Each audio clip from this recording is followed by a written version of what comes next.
présenté initialement comme le deuxième suspect, et mis en garde à vue, Youssef a été libéré le jour même de l'attaque au hachoir, qui a eu lieu près des anciens locaux de Charlie Hebdo. Au lendemain des faits, il explique au micro du Monde comment il a tenté d'arrêter l'attaquant. Peu après l'attaque au hachoir dans le 11e arrondissement, des informations sur l'interpellation d'un deuxième suspect ont filtré. Or, l'homme a été libéré le soir même, car mis hors de cause. Non seulement il n'était pas impliqué, mais bien au contraire, comme il l'explique, il avait entrepris d'arrêter l'attaquant.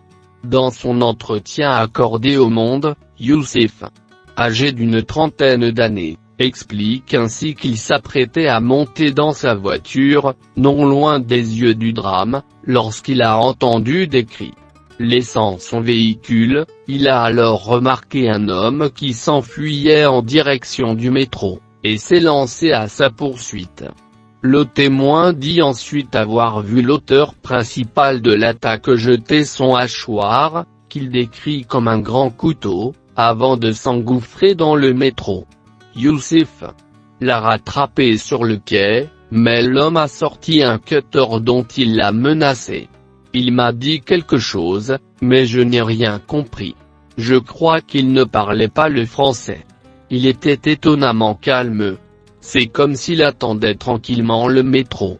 Il est monté dedans sans agresser personne et il est parti en direction de Bastille, explique Youssef au Monde. À sa sortie du métro, Youssef raconte avoir informé la police de sa rencontre avec l'auteur de l'attaque, avant de quitter les lieux. Par la suite, les forces de l'ordre l'ont néanmoins interpellé et placé en garde à vue, après avoir visionné les images de surveillance du métro, sur lesquelles apparaissait son échange avec le principal suspect.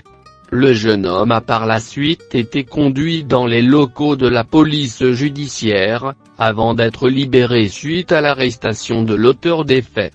Une garde à vue que son avocate, Lucie Simon, dénonce aujourd'hui. Rien ne justifie que Youssef soit entendu sous ce régime, il aurait parfaitement pu être entendu librement, comme simple témoin. On traite un jeune homme au comportement héroïque comme un terroriste, on le cagoule, on le menotte, explique-t-elle au Monde. S'il dit avoir eu peur d'une bavure policière lors de sa garde à vue, Youssef affirme pour sa part ne pas regretter son geste et serait prêt à le refaire dans des circonstances similaires.